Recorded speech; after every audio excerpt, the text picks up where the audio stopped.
Okay, please. All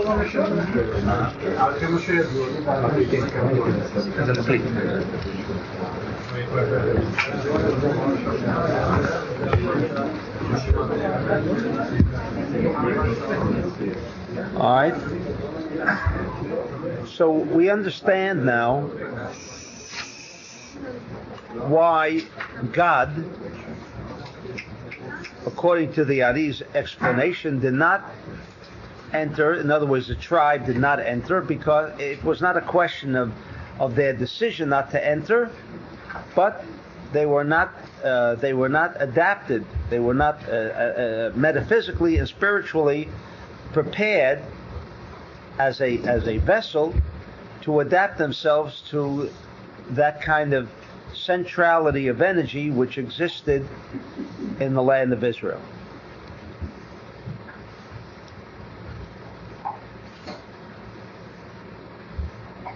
Now, v'chetzi shevet haMenashe, and we asked the question. It says here in the portion of the week of Matot that the half of the tribe of Menashe came and said, "We would like to remain," and half said, "We would like to go." And so the Ari says, "Da she Yosef nasa asnat shehi bat dina." Shows you how the stories of the Torah suddenly take on another significance. And maybe one day we'll even come to the realization that there is no such thing as Judaism. It was all teaching us about life. It wasn't to give me a job as a rabbi, right? Da she Yosef nasa asnat shehi badina. Yosef, when he was in Israel, when he was in Egypt, he was given a wife, and the Ari says, as well as the Talmud and also the Zohar, that this was this Asnat was the daughter of Dinah. For those of you not too familiar with the Bible, and I'll just give you the source reference. So at your leisure, just to familiarize yourself. This is in Genesis. In Genesis, in the portion of Vayeshev,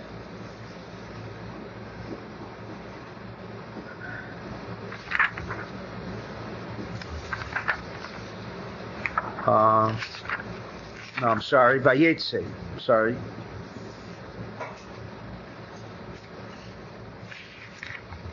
That Jacob had one daughter with Leah, and her name was Dinah. And it is in Vayeshev somewhere.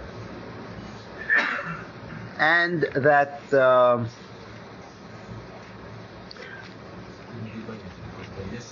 Vayeshev is already is after, because it's after. Oh, here it is. Okay, chapter 34 in Genesis. And Dinah bat Leah went out, who was born to Jacob, went out to see the land, and she went to Nablus, and there the son of the leader of the tribe of Nablus,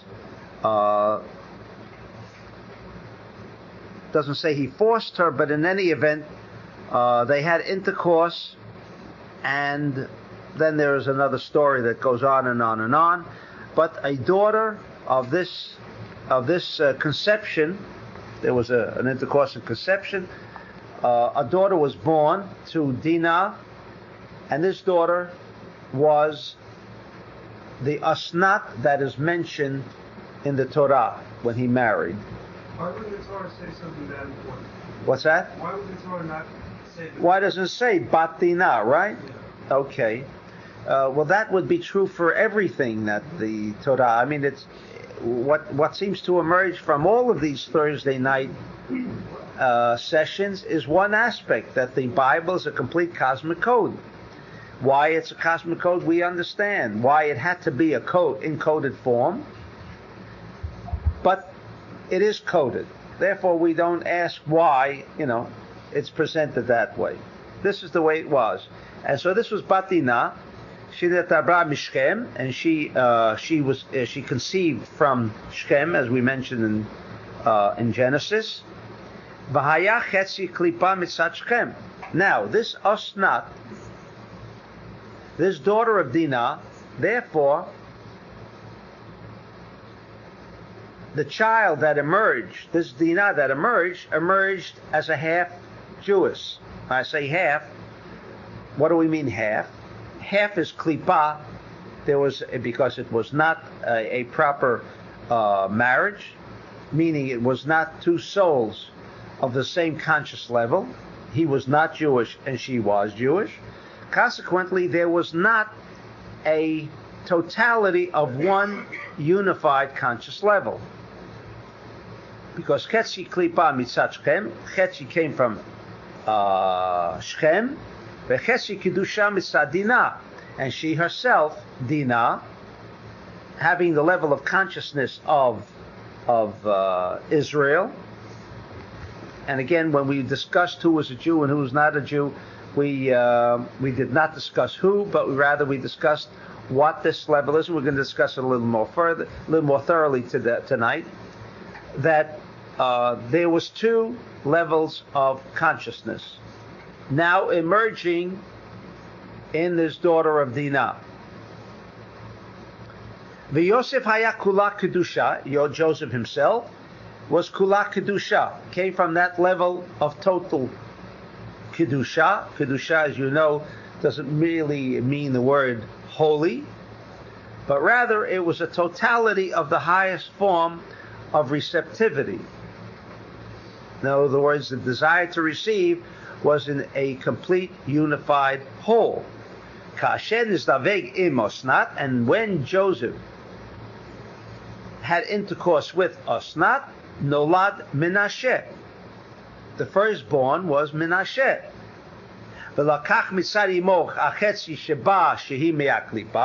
And therefore, Menashe,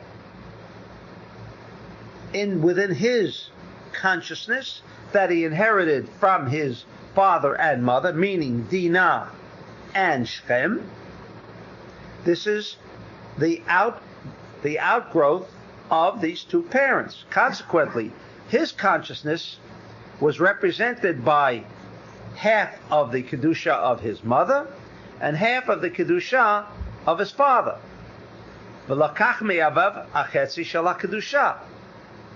And therefore, within Menashe was instilled a consciousness of two different sorts. V'keshaba Ephraim, however, when Ephraim came, lokacha kedusha chetzi mitad imo, v'chetzi kedusha mitzad aviv. He v'haya kula kadosh. This deals more with reincarnation. I don't want to touch why did Ephraim, the entire tribe of Ephraim, did enter the land of Israel, whereas Menashe, who was the firstborn, right, which is the key, because he was the firstborn, nevertheless, he was instilled with the consciousness of Shechem, meaning the daughter of that portion that was instilled within the daughter of Dinah, and therefore, and when, if you recall, in Genesis, and let me give you, for those of you not familiar with the Bible, in chapter 48, there is a discussion of a blessing of Jacob upon the two sons of Joseph. And that's what he's referring to. And when Joseph brought Menashe and Ephraim to his father in order that they be blessed, Natal Ephraim biyamino, if you recall, and you'll read in the story, he took Ephraim and put his right hand over him, because the way Joseph had placed the two sons, that the older one would be under the right hand of Jacob, and the younger son Ephraim would be placed under the hand of under the left hand of Jacob. What Jacob did was crisscross. In other words, the right hand was placed on the head of, this is a story in the Bible, placed on the head of Ephraim, and the left hand was placed on the head of Menashe. Natal Ephraim b'yamino mismol Yisrael, u'Menashe b'smolo miyamin Yisrael k'noda. Va'amalo Yaakov, and Yaakov said, Yadati b'nei Yadati. And then Jacob said, but I think you got it all wrong. So the Bible, this is a story of the Bible. You got it all wrong. Joseph is telling his father, right? And of course, the Bible also kind of creates another mystique around the story by saying, he couldn't see too well, right? So once he couldn't see too well, obviously he didn't know who was who. Again, he couldn't see. But then he says, Yadati b'ni Yadati. He says, I know what I'm doing. I know what I'm doing. Again, we could spend a couple of months on just understanding the dialogue, because this is merely a code for something more relevant to our own life, our own well-being and living. But at this point, he says, Yadati b'ni Yadati, kinoda, ba'al zeh lo nichnasa le'eretz chatzi shevet haMenashe. And therefore, for this reason, the half of the tribe, and we ask the question, why half? A quarter, 40%. Were they all half so well versed in economics and the other no? And the answer was no. He understood that half of that tribe, and which half was it? The half that where the intelligence of the daughter of Dinah, meaning Shem, meaning this non-Jew, his level of consciousness, his level of intelligence became manifest in half. That half, whoever they were, did not enter the land of Israel. That half that came through, that inherited the level of consciousness of Dinah, meaning from the line of Jacob, that half did enter. And this is the way the story is resolved. What's that? The half of Dinah did enter? Dinah completely, right? But there was also within Asnat, this daughter, there was half of a consciousness of Shem. So it was, Asnat was 1/4. What's that? It was 1/4. It was 25%. No. Why was Asnat 1/4? Asnat was now one half of each parent. She was the embodiment of both parents, meaning half and half. What? From the mother's side, she was from Dinah and from Shem, so it's 25 and 25. And from the job. How do you get 25? Asnat was half and half. Asnat was half and half. Yeah, but he's dividing it in an extra two parts. Why would? But the daughter should be. The daughter. No. But this half remained intact. The half remained intact. The half did not become diluted because now she was married to Joseph. There was that half that became manifested within Menashe. And Joseph and Asnat, that's right. But this is the part that he inherited because he was the firstborn. I said we could spend more time now in trying to explain away what was the difference between Ephraim and Menashe, but I want to leave that. Asnat did not invite her mother to the wedding, or What's that? she must not have invited Dinah to the wedding because Dinah would have known Yosef was alive, no? Right. She was not obviously present. It seems they got married without the parents. It's interesting that they both were soulmates, you assume, and they both wound up in Egypt. They were both in the land of Canaan, and they both wound up in Egypt. Right. Right? Osnat was originally from Shechem. Yeah. Right. And she wound up in Egypt, away from the family. That's right. How did she wind up? Well, there are many legendary stories surrounding how did she wind up in Egypt. I mean, why wasn't she together with what? She got 14 pounds. Right. She became adopted, whatever the reasons. Right? And of course she was the shame of the family, right? She was such a shame to the family that who did she marry? the highest son of Jacob, right? Somehow the Torah doesn't work on the same principles we seem to operate on, right? Okay. What's that? Of course there's a reason. The reason is, the reason to teach us, and I think I once said this before, and it's very important, because rather than be judged more on, but I guess most people do not live do not reap the benefit of living in a spiritual consciousness. So the best bride or the best groom is the one that you can observe from a very superficial or external understanding. Whereas if you're spiritual, then you can see the soul of the individual. No, that's who you want. And Joseph obviously was somewhat a little more spiritual than most people. And so when he married Asnat, who was part non-Jew, right? How could he marry a part non-Jew? I mean, it's not blue blood, and all of the usual things we will all attribute to a non-Jew, right? And yet, the Ari already explains that. How come Abraham came from Terah? God couldn't pick out a better chariot with a better line, blue-blooded line. Not only that, but who was Terah? We know who he was. He wasn't just a normal, average individual. He was the leading idol worshiper of the known world at that time, and everything else. And so the Ari says, how come?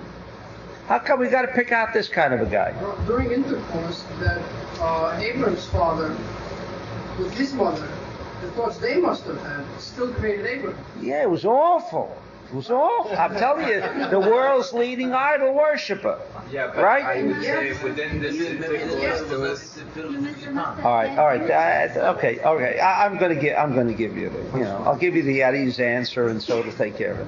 So the Ari says that when a high soul, let's say a soul of Abraham is destined to appear in time. In other words, the aspect of Chesed, the force, the energy, intelligence of Chesed, now has to make its appearance in our world, rather than be restrained in Genesis 1, right, where it was created as a pure, unadulterated, without physical corporeal insulation on day 1. Now it had to make its entrance into this physical, corporeal world, not unfit for that kind of a soul, maybe. When that soul is ready to come down, or when any high soul is ready to come down, the Satan says, well, this is good food for me. He realizes the capability and ability of this child, this soul, and that's who he's going to latch on to. And so that, in effect, would limit or possibly take this high form of pure energy into the world of negativity. So what the Creator does is, when a high soul of that level has to enter into this world, what will he do? He'll present this soul into the family of Terah and his wife. Well, then the Satan says, what kind of soul? I'm like Eitan says. You realize what kind of energy, intelligences, and thought consciousness was going into this conception. He wouldn't even bother to hang out to see what comes out of it, right? But there, when that soul has to come down, that soul, as Shimon said before, comes down into this world with such force and such power that it overrides any of the thought, energy, intelligences of the parent. He's concealed. What's that? He's concealed. That's right, and totally concealed. Doesn't that take away the free choice of the parents? You said the thought is so important. Because they were only there for one reason: to fool the Satan. The only reason for his existence. Yeah, but the question is, there was no free will for Abraham's appearance Abraham's appearance was so that we now could make use of that kind of energy intelligence called chesed. Or not, it would not have made its entrance into the physical corporeal universe that we reside in. So obviously we just got the secret why the Torah is considered. Right. Right. One of the reasons. Okay. Is that what you want? No, it's just totally robotic. Right. That was a total robotic consciousness situation. All right? Okay, now... Rob, with the Chaz Hashem that didn't get to go in, could we think that they perhaps got ripped off somehow? Or which half had to stay?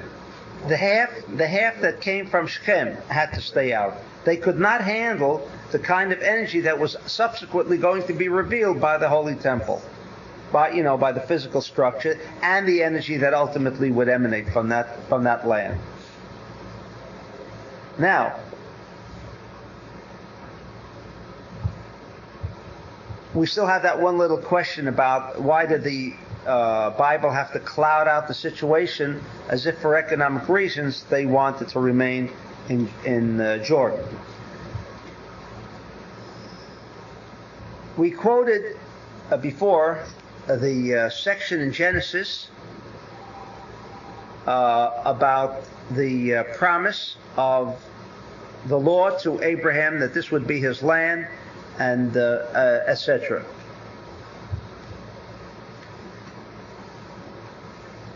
And on this section, we have a Zohar in volume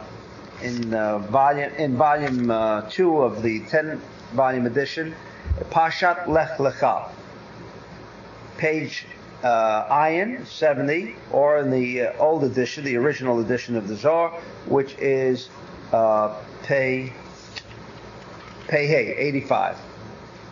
Bore, says the Zohar, כמו שהשכינה אינה מתגלה אלא במקום הראוי לה, כן אינה נראית ואינה מתגלה אלא לאיש הראוי לו. Understandable. The Shekhinah, we discussed once what the Shekhinah is, but just for the purpose of for those who haven't heard what the Shekhinah means, there are many interpretations of what the Shekhinah means. What it simply means, and that we can all understand, is the concentration of all knowledge, past, present, and future, all concentrated in one energy intelligent force. We've asked many times the question, how come we don't remember things that happened yesterday? I mean, once we've gone through an experience, or we meet somebody, and we know his name, and then we can meet him 2 weeks later or 6 years later, and we forget his name. Oh, but we know that we met before. And then there are some times that we completely forget that we ever met this individual. How come we don't remember yesterday? And certainly, how come we don't know tomorrow if tomorrow is present? The answer, simply stated, is that the Shekhinah, it's a nice term, it's a nice Kabbalistic term, Shekhinah. So many different names have been applied to what Shekhinah means. It means the holy presence, also from the word shachen, to rest. But what it means in a nutshell, Shekhinah is a concentration and consolidation of all known forms of energy intelligences, of all information, of everything of this universe, whether it's past, present, or future, irrespective of time, space, and motion. In other words, someone who is imbued with the Shekhinah, someone who has the Shekhinah resting with him, as the expression goes, knows what's happening right now in China, or knows what's happening right now in Russia, knows what's happening all over, knows what's happening with everyone. there are no secrets, because what to most people can be the limitations of time, space, and motion, where that governs that limitation. For the one that Shekhinah rests upon him, there is no such thing as limitation. Therefore, with this connection and tapping this kind of consciousness, nothing is unrevealed. All right? So, the Zohar says that as the Shekhinah is not revealed only in the place which belongs to her, and that was, of course, the Bet HaMikdash, the Holy Temple, that was in Israel. That's where the Shekhinah was. And if you also know, just to deviate for a moment, it says that when the temple was destroyed, God made a covenant with the Shekhinah that you must follow the Jews all over the world. You must follow the Jews all over the world in exile. In other words, the Torah, the Talmud, not the Torah, but the Talmud, the Zohar says that at the time of the destruction of the Holy Temple, the Shekhinah went into Galut. At the time of the destruction of the Holy Temple, the Shekhinah went into Galut. And it says that the Shekhinah ain't mitgala ela b'makam haruila. Where is the proper place for the revelation of the Shekhinah? In Israel. But just as she does not become revealed, as during the time of the existence of the Holy Temple, it means the Shekhinah was there. What does it mean the Shekhinah was there? All Jews could tap into her. Therefore, Shlomo HaMelech said, or during the reign of Shlomo HaMelech and during the reign of the Temple, there was never as much peace prevalent within this universe as that period of the Holy Temple. Says the Zohar. Why? Because at that point, everyone can access into the Shekhinah. Everyone. And so when you have no problems, and when you're living on a level where everything is good, and really everything that it can appear to be in a state of disruption, in a state of despair, in a state of chaos, simply didn't exist. The only reason that people are busy each day trying to accumulate, let's say, more wealth is because maybe tomorrow something might happen. The insecurity, the uncertainty is what makes most people move each day. If that uncertainty wasn't there, then why not just sit back and enjoy it? But this is because the temple does not exist. The Shekhinah is not revealed. And as the Shekhinah is not revealed only in its proper place, says the Zohar, Ken eineru nirat veina mitgale ella leish haruilo. In other words, it reveals itself only to the individual. That means that individual can be anywhere in the world. If he is a proper channel for this kind of revelation, he can tap and access into the Shekhinah no matter where he is. But it is only for those who are ruila, says the Zohar. Only for those who can adapt themselves, who are compatible, with the Shekhinah.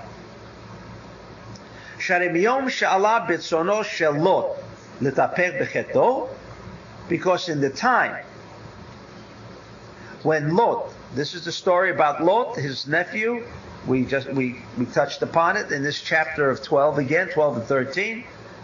When Lot decided that he wanted to deviate from the course of Abraham, Nistalek Ruach HaKodesh me Abraham.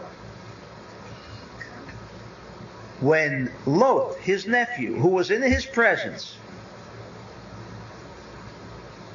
decided that he would make use of all of this access, of this energy and this information for evil purposes,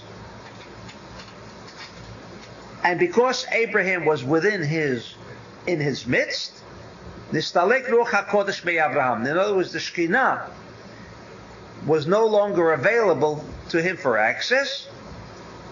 and it also disappeared from the Ruach HaKodesh, meaning the Holy Spirit, which means accessing into the level of consciousness which is beyond time, space, and motion. That's what Ruach HaKodesh means. Ukshalot nifrad mimenu, but the moment that Lot separated from him, miyad sheruach HaKodesh chazah bimkomo. Immediately it came back to Avraham.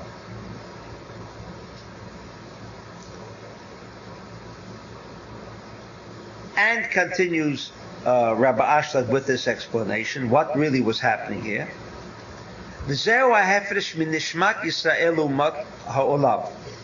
What in essence is the difference between the soul of a Jew and the souls of Umot Olam, of those who are not classified as Jew? And I don't want to repeat again the session we had on what is a Jew. But in any event, there are two levels of consciousness. Now he explains it.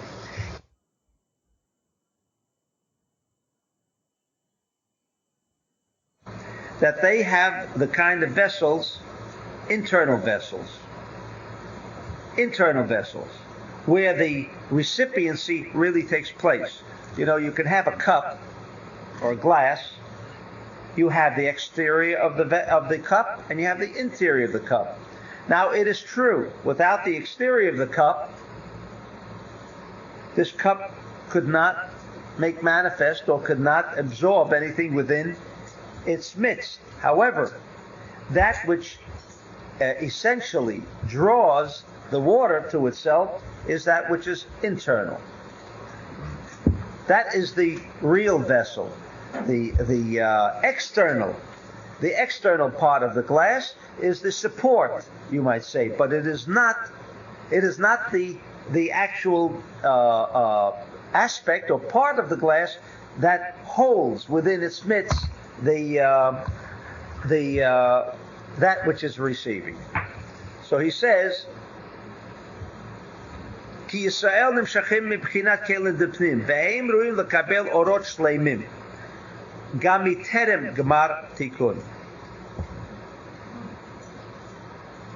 The Gemara Tikkun means at the end of the resurrection, at the end of the correction period, everyone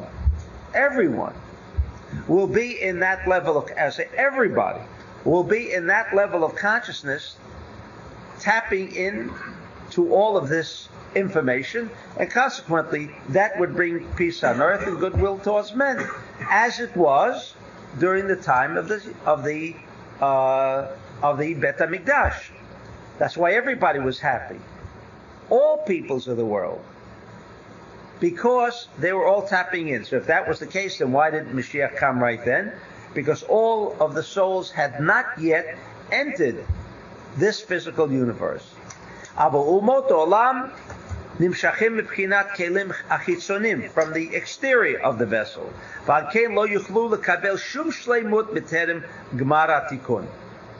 Therefore, the other nations of the world,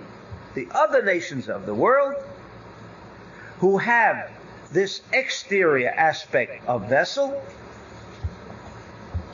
and because they haven't got the proper vessel for channeling a total or a totality of this information, must wait until the end of the correction period.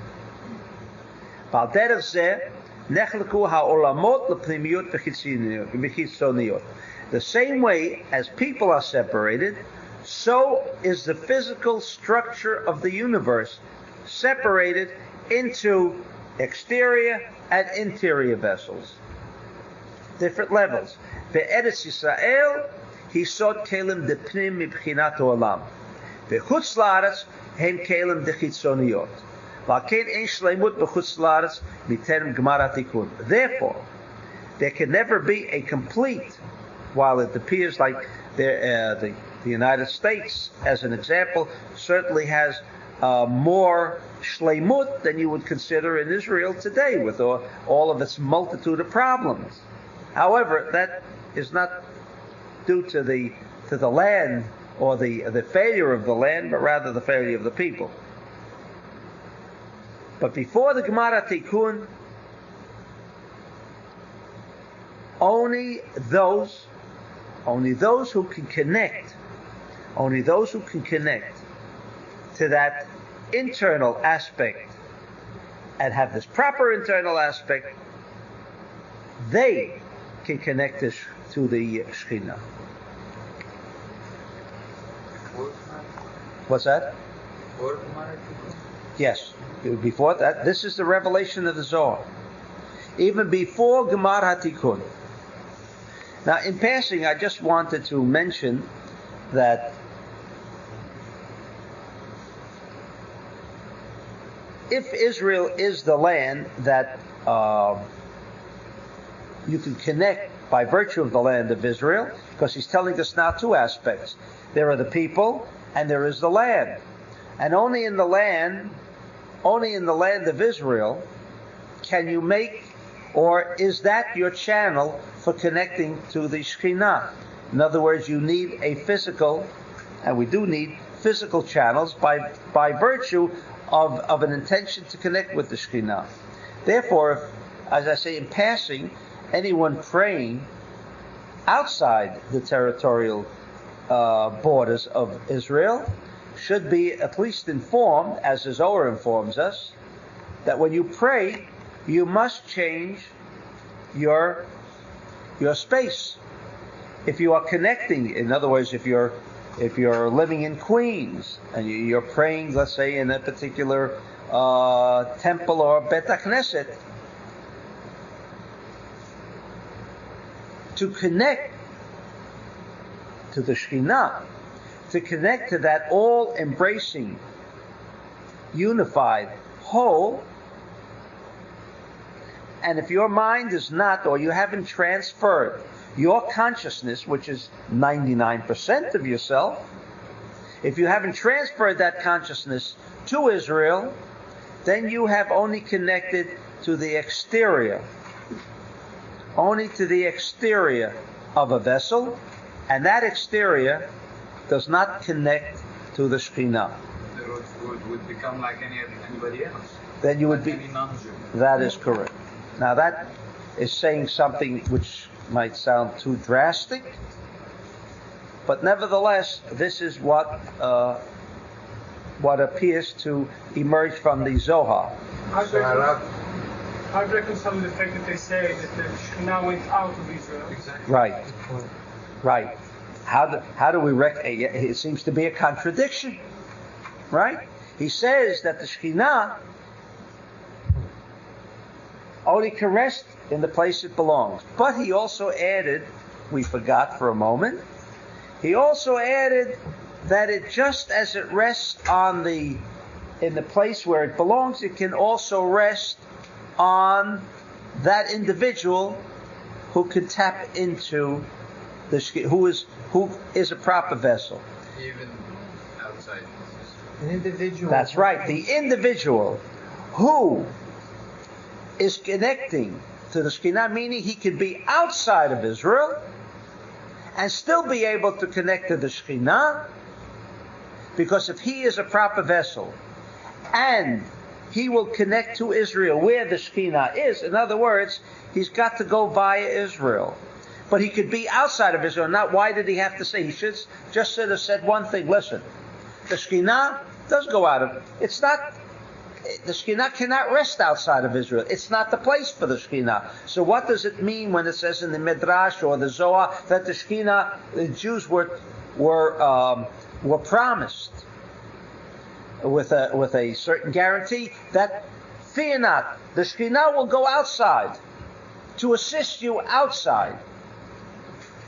And yet the Zohar says that the Shekhinah can only rest where it belongs. So here the secret lies, that if you are a proper vessel, and if you somehow are told, like tonight, that the Shekhinah is there, that despite the fact that you physically might dwell outside the territorial borders of Israel, but if you are an adaptable channel, then you can connect to the Shekhinah despite the fact that you are outside the territorial borders of Israel. Is in Israel or is not in Israel? It is in Israel, It's not. and it's not in Israel. It's in Israel for some people who can connect to it. And now let's say further. What happens if you're in Israel and you want to connect to the Shekhinah, but you yourself are not a proper channel? The answer is the same. You will not make the connection. Therefore, the problems that arise and exist in Israel are even more severe because they are still closer to the energy center where things are taking place. Here is more of a long distance. No. Talmud says the Dalet Amot around Sadiq is Israel, correct? Right. Do you have to be Jewish to have the proper channel? That's he's saying now. To have that channel of the epitome, we learned this when we discussed what is a Jew and what is a non-Jew. This is not being prejudiced, and this is not egotistical to say, well, I'm Jewish, because we know that there are those who appear to be Jewish and are really maybe not Jewish, and then there are the other situation of those who appear to be non-Jewish and yet emerge as Rabbi Akiva, right? So this again depends on being able to observe the interior of the individual, which is the soul, rather than the exterior. What about the non-Jewish prophets? Are we saying that exist perhaps today or in the past? Are we saying that they were probably... Well, it says when we said about there shall never rise a prophet as great as Moses in Israel, and the Zohar says, as well as the Talmud, in Israel there shall never be one as great as Moshe, but amongst the nations of the world there will be one as great as Moshe, and that was Bilam. So that a prophet who is one who can see the past and the future, right? Yes, can yes. connect to the Shekhinah and be a non-Jew. And Shekhinah is... If he, but not on that level, not on the level. He says as great as Moses. Right, but he's telling us as great as Moses that he could, but there was an aspect of Moses that he did not achieve. Different from the other system. Right. But he was connecting to the consciousness that knows Not the same consciousness. We say almost. Let's say almost. That's right. That's right. Right. That's what we said, because Moshe came from the positive aspect of the Hevel, and he came from the negative. So in that negative consciousness, that is not the Shekhinah, but that he can connect on a level of where time, space, and motion does not exist. Bilam, yes, but for negative purposes. But the Rav said before, that's what the Shekhinah is. It's that space. Shekhinah is only connecting to the positive aspect.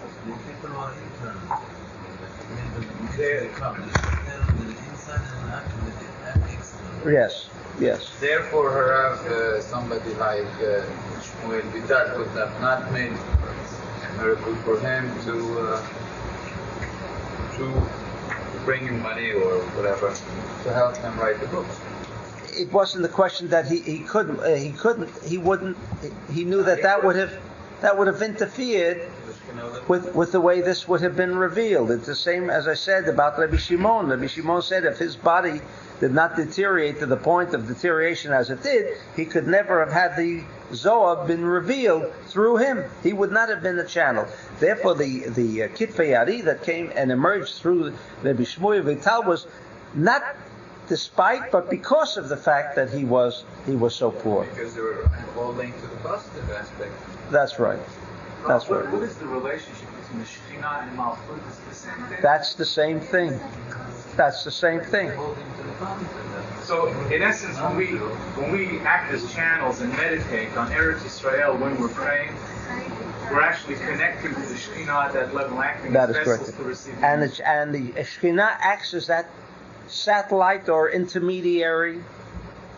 But the Shekhinah, as a Shekhinah, is the all-encompassing, all-embracing knowledge and information and intelligence that exists in this universe. Which is positive. Which is positive, of course. What's that? Yes, that's correct. All right.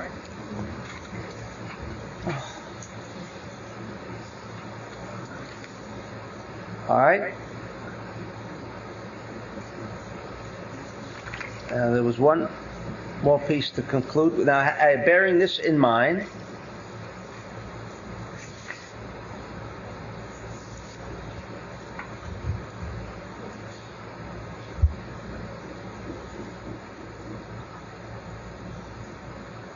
therefore, these, when there is an arousal by the, what about, like we discussed about Bilam, what about an arousal of these vessels of Chitzonim, the exterior vessels that are drawing down? They are drawing down from above to below, which means without restriction.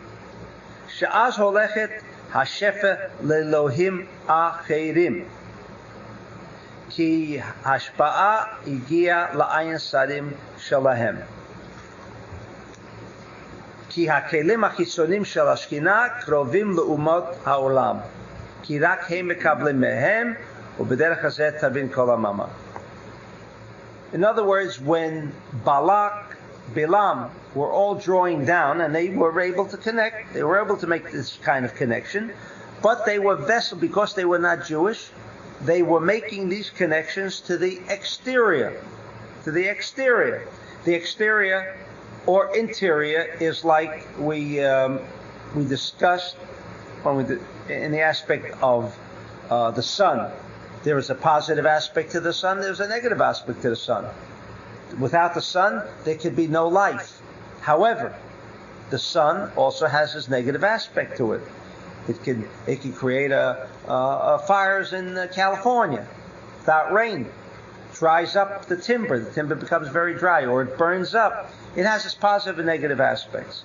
This is called exterior. So when we want to connect to the sun, let's say during the month of Leo, what we're thinking of is connecting not to the negative aspect of the sun. We must be very emphatic when we make all of our specific meditations. Medications is right. That we are connecting. That we are connecting to the positive aspect of any, because everything as an individual contains an interior and an exterior. What's the interior? The soul. What's the exterior? It's the energy intelligence of the body, which is desire to receive for oneself alone. With that, we can now understand when what was lying in the secret of, they said cattle. Why they say cattle? You said, what's that? Yeah, we're gonna come back to it. Sometimes it takes a little while, but right. Why was this decision of theirs to remain outside the territorial borders of Israel, depending or hinging upon the aspect that there's good grazing land for their cattle? Simply stated, since half were destined to remain outside, on a physical level, that same thought of half remaining outside had to become manifest to some. There had to be some reason. So there has to be a physical reason that would compel them to remain on this side rather than that side. But the question we ask, well, then they could go into the handkerchief business, lingerie business, other things. Why did it have to be cattle? So, Law intelligence. What? Law intelligence. the ultimate cause always remains concealed in the physical world. That's right. That's Only right. for those who can understand Only. why. Right. So we have the reason for those who seem to be satisfied without total revealment. That was the reason. All right, on a physical level. However, we know that there are 4 levels of consciousness. 4 levels of consciousness. The Kabbalists gave it a name. The name could be misleading, but nevertheless they had to choose some words by which we can all get a definition. That means inanimate. As you know, the four levels of consciousness are referred to as inanimate, vegetation, animal, and human. Now, medaber, the one who speaks. In fact, I read a science article just the other day where it says, of course, animals and all other forms of human life, not human life, all other forms of life, apparent life, have not evolved to the level of humankind where we can communicate with each other. And I thought for a moment, I said to myself, that's a completely egotistical statement. Because, first of all, if you take, people like dogs, for the reason that they can hear sounds that we humans cannot.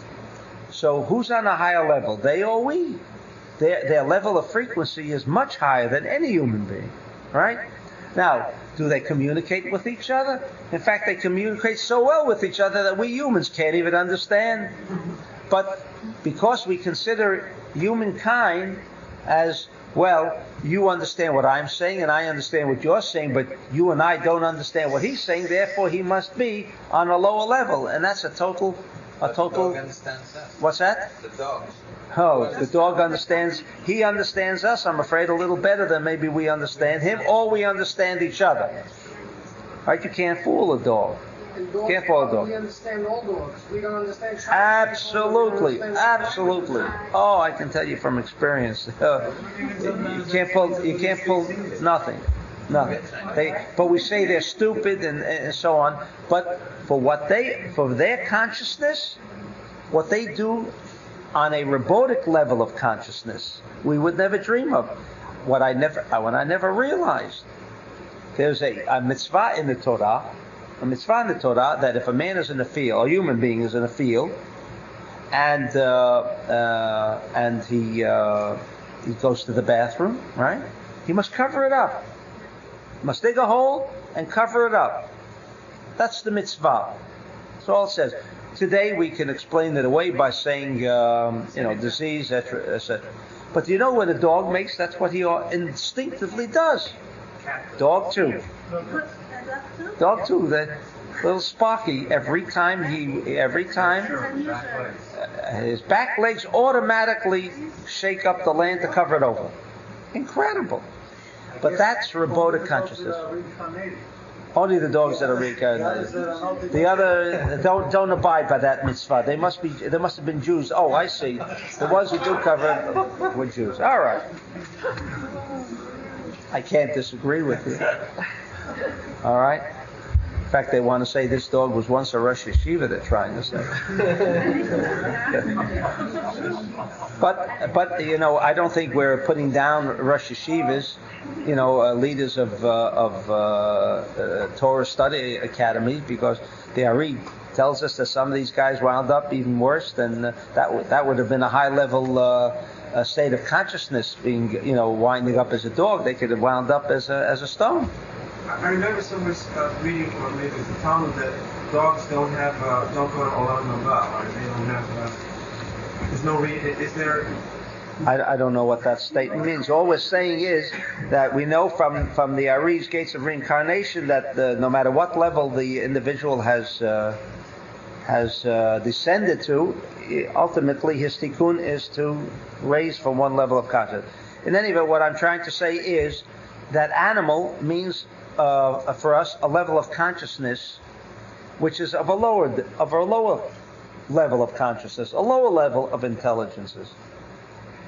What we learned in the Ari, and why did it say cattle? To indicate to us that the reason why it's cattle and it's not something else, that their level of consciousness, as we learned in the Ari, for the reason why were they of a lower level of consciousness, because there was half, or there was no da'at of a human being. In other words, Yaakov didn't know. Now, if we're going to stress the point of Yaakov didn't know, we're getting stuck and hung up on the story. But when it says he didn't know, meaning at that point, the level of consciousness of what a human being is, that free will level of consciousness, did not exist. The free will level of consciousness did not exist. The level of consciousness of cattle did exist. Meaning, he had that lower, it was robotic, he was doing things without da'at. That's why the Ari stresses the point of da'at. With every level downwards, it's absolutely robotic. The hearing of a dog, of a much higher level of frequency, much higher level than a human being, but it is only robotic. Because a human being who does not hear sound, as a dog, but if he should become connected with the Shekhinah, what do we say, in effect? He hears, not only he hears like a dog, he hears everything resounding throughout the universe. If he's connected to that level of da'at. If he's connected to that level of da'at. But these people, as the Ari described, and why they weren't at that level, they were the level of consciousness of cattle. Meaning that level of frame of reference, one step down. That's why, the discussion that's centered around all of these three. Ruvain, because there was no dot. Remember, he married, when he had intercourse with Leah, he thought it was Rachel. There was no dot. There was no consciousness of the human being. What does it mean, the conscious? That free will, that ability to rise above everything. You connect straight to the Shekhinah. Higher than any other level of consciousness, whether it's certainly rock, whether it's the level of vegetation, all of these robotic consciousnesses that exist by the levels of rock, vegetation, and animal, these instinctive consciousness can all be achieved by a human being if he can connect to what we said was the Shekhinah. These people were not in that level of consciousness. They were not born of a da'at. They were not born of the consciousness of Yaakov. And if he didn't have this consciousness, the rest was robotic. So Ruvain was born of a robotic. We said that. Without that internal energy intelligence of Yaakov. Is that why they were disconnected from Eretz Israel also and decided to live on the other side? They didn't decide. Was found. That's right. They didn't decide. That was an inevitable result. This is what we're learning out from this whole little incident that's going on. That things when they happen because they were destined. This was the way they're now, it also says in the Zohar, and I want to bring it to your attention. In the Zohar, in Va'era, in Exodus, in the portion of the week of Va'era, towards the end, I want to discuss also one other aspect of Canaan. That during the time of the coming of the Mashiach, the tribe of Reuven is going to come back to Israel and make a claim on his birthright. The Bechor, as you know, during preceding the incident of the golden calf, the Bechorim, the firstborns, were all going to be the priests, the high priests. What? All the Bechorim. That's why the Bechor, or the firstborn, fasts on Erev Pesach. Right? I discussed that in Star Connection, so I don't want to go into it again. You have that information. He is going to come back at the time of the Messiah to reclaim his birthright. And he's going to war against his fellow Jews. He's going to make war against Mechemet Achim. That's what the Zohar says. Now we can understand why he's outside and why because what is not rightfully his, he's going to try to reclaim, because on another level of consciousness he says, am I not the firstborn? But rightfully it doesn't belong. I'm just mentioning that in passing. Confusion around that when the Shekhinah left, and that those particular 2.5 Shvatim could have entered Israel. Not these 2.5 tribes. After the Shekhinah, even after the Shekhinah? Even with the Shekhinah, because they did not have the proper vessels. The Zohar says only the proper vessel can connect with the Shekhinah. So where are those 2.5 Jews? 2.5... Oh, they are lost. They are dispersed amongst the other 10 tribes. Like the 10 tribes are dispersed. 10, they are part of, these 2.5 are part of that total 10 tribe dispersion. Never entered Israel. No, these 2.5 that never entered Israel, but they are now dispersed and we don't know who they are. Okay? So therefore the completion is still 10. Really, the other 2 don't have the consciousness in the people of Israel, so we're back to the basic 10. So the 12 is not even 12, it's really 10. What about the half? Which makes it a complete What about 10. the half? What about the half? And what about the 10 lost tribes? What's that? What about the 10 lost tribes? What about them? They will emerge as what they really are.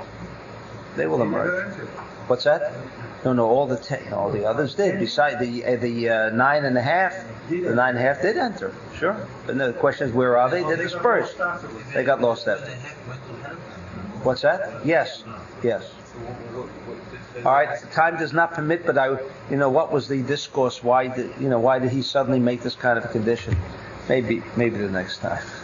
Okay. But I would wonder what would be the pshat explanation to this particular parasha. Pshat, we just gave it. Confusion, you know where to go get that.